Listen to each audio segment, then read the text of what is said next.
Hello, my name is Doug Leisure, and I wanted to create this video to show you a demonstration of actually a high-level overview of my donation software that I've created for 2025. So this will be the newest version of my software. So the software is used to record the donations of your church, nonprofit, or other faith-based organizations, and optionally to track your expenses. So we track help you record the donations, print your donor receipts at the end of the year, and again optionally track your expenses and report on the income and the expense. Okay, so the benefits of this software. When I originally designed the software about 10 years ago for our church, it was specifically to speed up the task of counting the donations, recording them, and then being able to balance everything. So we record the donations, the donation amounts by person and by category, up to 20 different categories. At the end of the counting process, we have this pile of cash and checks, and so there's checks and balances in place to compare the total cash and the total checks and make sure they balance to the donation details that we entered in the software. We also print out information that represents the bank deposit information as well as our totals by category, not by person, but by category, something you might want to share with your leadership team. The donor contribution data is stored, so we have a history of that by person and by category, and from that we can create our year-end donor receipts. Something it used to take us days literally to create all of the receipts at the end of the year, and now we can do it in minutes. So the church name or your organization name, address, other verbiage can be customized on the reports and the receipts, and optionally you can include your organization's logo on the receipts and the reports.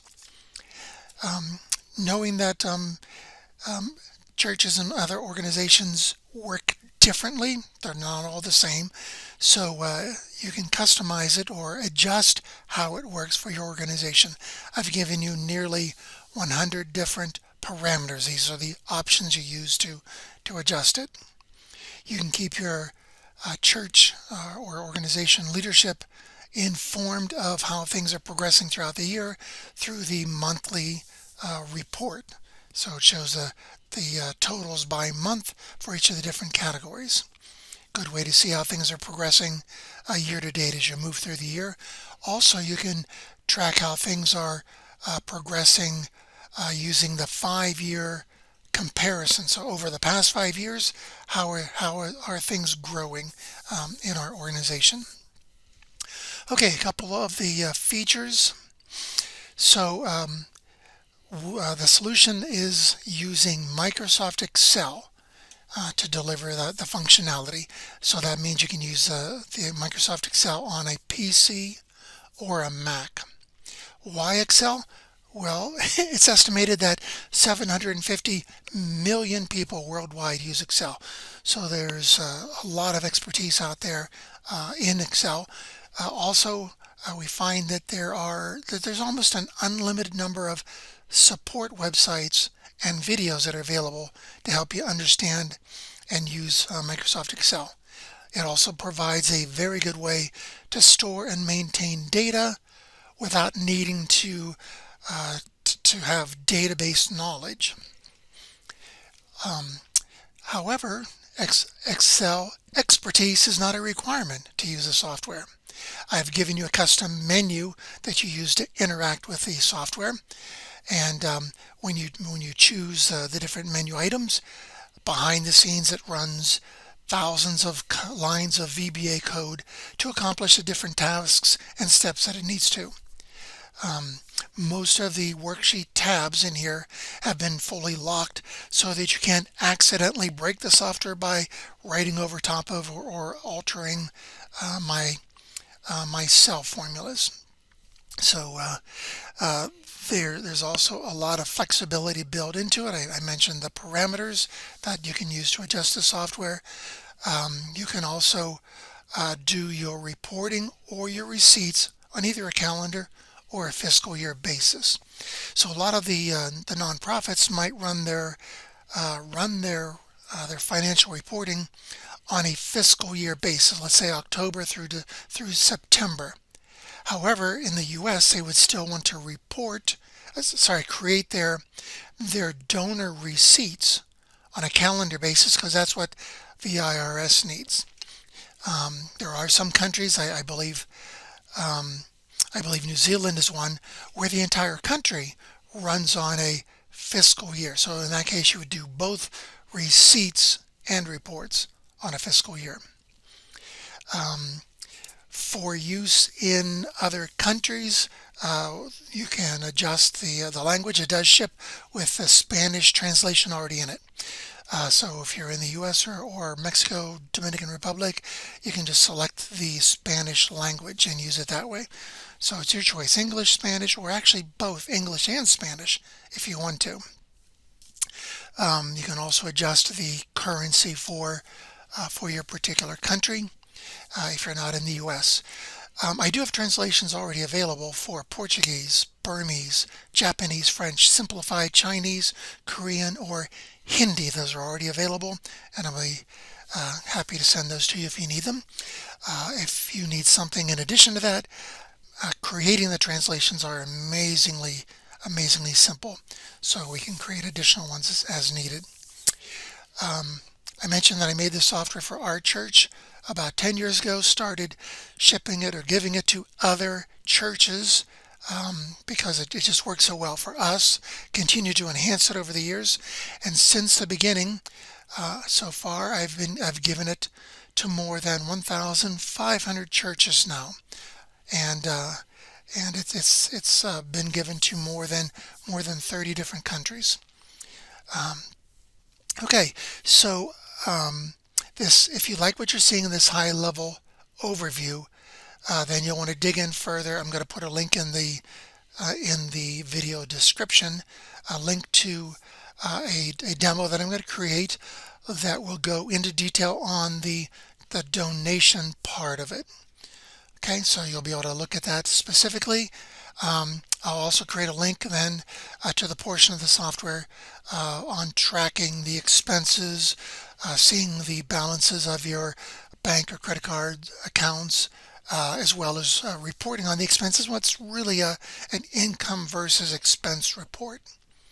So two different demos that I'm going to do on each of those two subjects. I'll also put my email address in the description.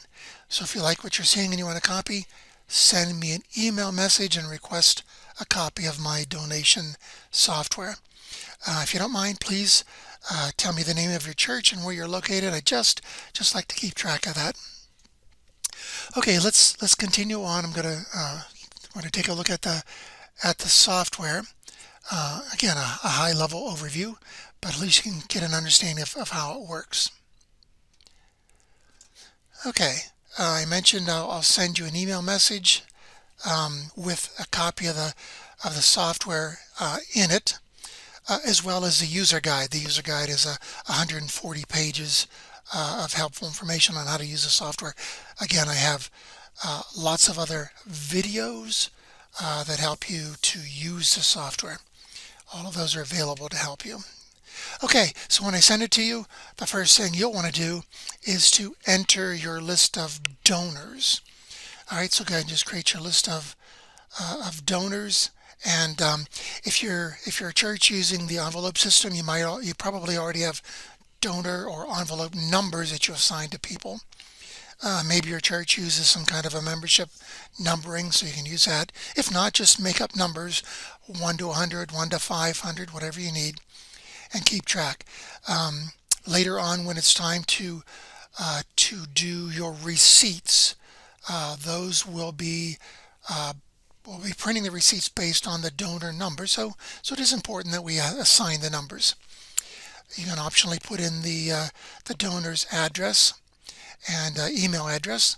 The software does have an option if you want to use it to automatically send the receipt as an email, in which case, of course, we would need to know the donor's email address.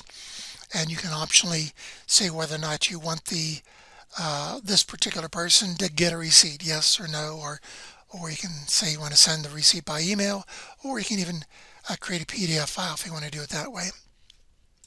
Okay, so you put in the donors, and then the next thing I want to do when you get the software is to come over and adjust how the software works using what I call the parameters. These are the options that you can set to change how the software works.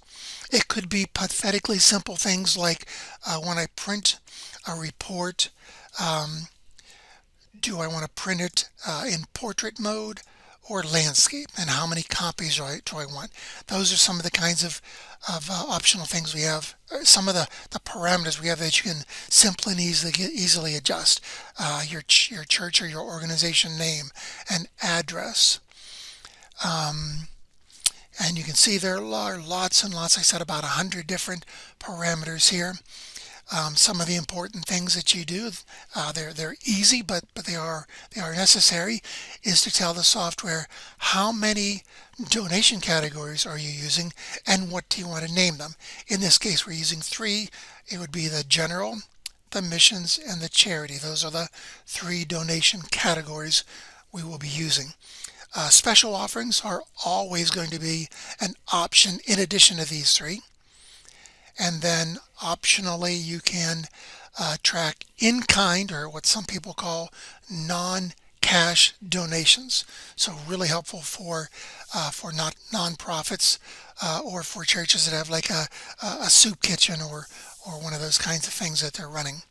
Additionally, if you're doing the expense part of it, again, this is optional, but if you are tracking your expenses, then you'll want to tell the software how many different bank or credit card accounts you're tracking and the names of those. If you're in a different country, it'll automatically ship with the currency here for US, but if you're in a different country, you can quickly and easily adjust that. And you can see over here some examples for Canada, Brazil, Mexico, the Dominican Republic. So we just adjust the names and valuations of the different coins and bills. So very easy to do that. So those are some of the simple parameters. Now we do have other ones that affect the software in more significant ways. I mentioned the definition of your fiscal period, fiscal years. When does a fiscal year begin, and do you want to use it for?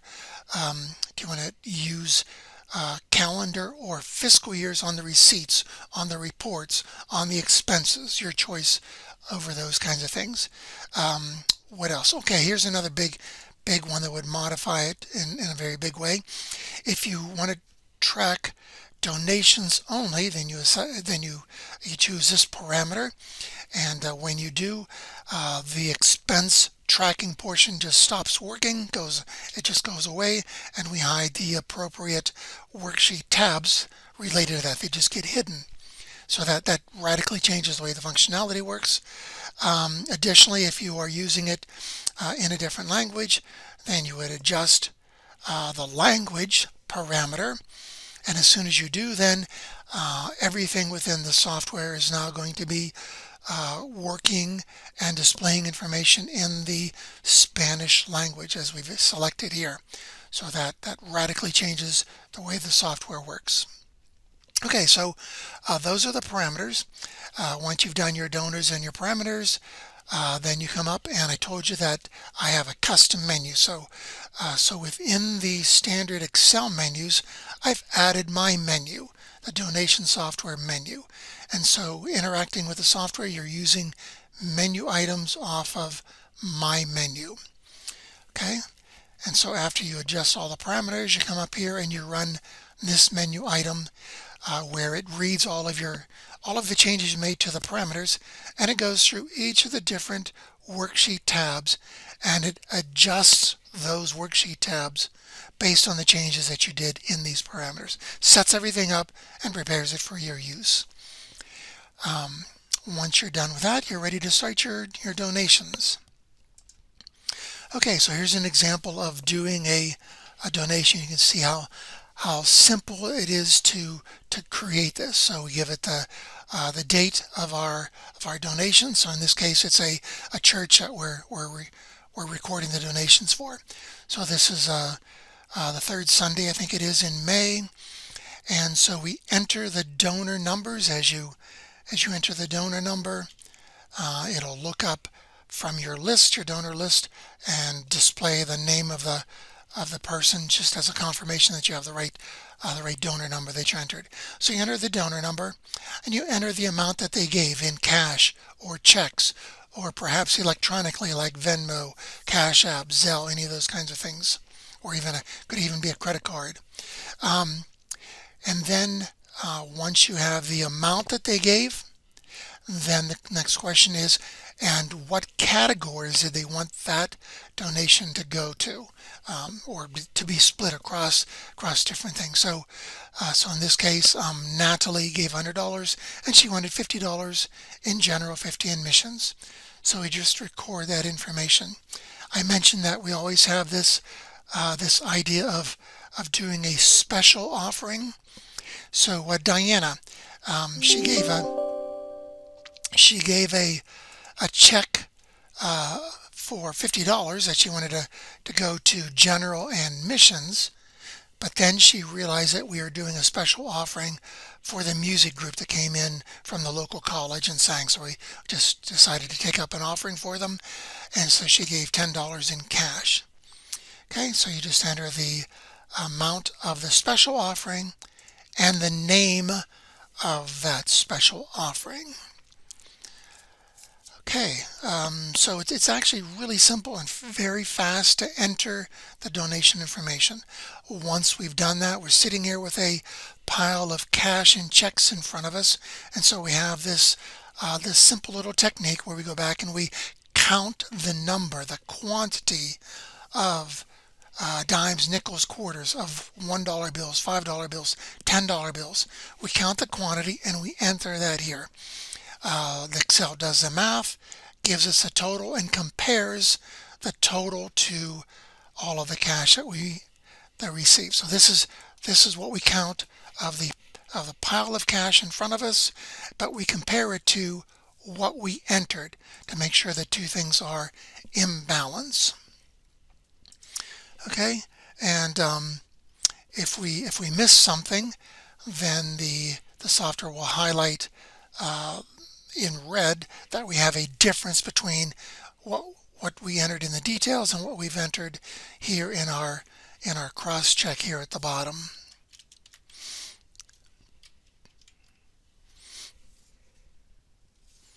Okay, and then in a similar way, we just put in a list of all of the check amounts. Okay, it doesn't matter what order they go in, but we just put the amounts in here. Again, we're going to do mathematically add everything up and compare it to the total of all of the checks that we entered above. So this is just a cross check, the detail donation information compared to the pile of cash and checks at the end. Do things balance? And then finally, we print the information that is our total by category. And this is information that you might also want to share with your leadership. A small thing about the other reason we do the cash and check detail here. This also is the information you need for your bank deposit. So we are basically creating your bank deposit information as part of that checks and balances. So it's kind of a dual purpose there. Okay, so once we've done all of that and everything is in balance, then we use the donation software menu and we say entry is complete. And behind the scenes, lots and lots of steps taking place, but all of those are being done automatically through the VBA code. It tells us that it saved a separate Excel file as a just a copy of what that donation is for that particular week, and and then it moves information over into the annual tab where we record all of the history. Once we have the history there, from there we can create receipts for the different donors, and here I'm displaying it, what we have so far year to date. But at the end of the year, this same information then will be printed so we can pass it out to our donors. And from there we can also create our monthly report, and that would be our year-to-date information, totals by category. Also a 5-year comparison, so we can see how things are looking over our donations over the past 5 years. Okay, well, that's the donation part of it. Let's take a quick look at the expense part of it. Okay, so on the expense part, we are using like a check register kind of a methodology. You only enter in the yellow cells. Now, you don't have to enter your donations because they do move over automatically. So the information from your donations move into the check register automatically. So all we have to do is add to that our expenses. So your expenses might be things like your utilities, so electricity, gas, rent, telephone, water, those kinds of things, or maybe your salaries, right? So salary for the pastor, the secretary, the janitor, whatever you have. So those are the kinds of expenses we would add to it. And then from there, we're going to do two things. I guess, sorry, let me just dig in just for a second on the details of what we're adding here. So first you would choose your account, bank or credit card type account, and then if it's a checking account, then you probably have a check number associated with that expense, a date, and you're choosing your category and your subcategory. Okay, so the expense would have a category and a subcategory, and then you enter that payment or that expense amount. Okay, so it's actually pretty simple to do the entries that you need then to track your expenses over here. And again, I said the deposits, the donations will happen automatically. You might have some additional income or deposits coming from things like maybe interest or things like that. Those you would have to add manually. Okay, once you've done that, there are two things we're going to do. We're going to actually calculate then your balances for each of the different bank or credit card accounts that you have. Give me the beginning or the opening balance at the beginning of the year, and we can then calculate the current balance based on the information you put in the check registry here. The other thing we'll do is we'll build a report. The expense report is really the income and expense. So on the top we have all of the income. You can see all the donations. We do the income as positive numbers. We do all the expenses as negative numbers by category and subcategory. So it gives us a nice breakdown of the income versus the expense, and it'll do it across the different months as you move through the year. Okay, at a high level, those are the kinds of things I wanted to show you. If you like what you're seeing, again, dig in deeper by looking at the video description, where there'll be a link to the donation demonstration and the expense tracking demonstration. So I'll do a video on both of those. And if you want a copy, you'll find my email address there. Just send me an email message. Tell me, ask for the copy of the software. If you don't mind, tell me your organization name and where you're located, and I'd appreciate that. Okay, hopefully I'll be working working with you soon, and you'll see additional videos from me regarding the software, and I look forward to working with you then. Thank you.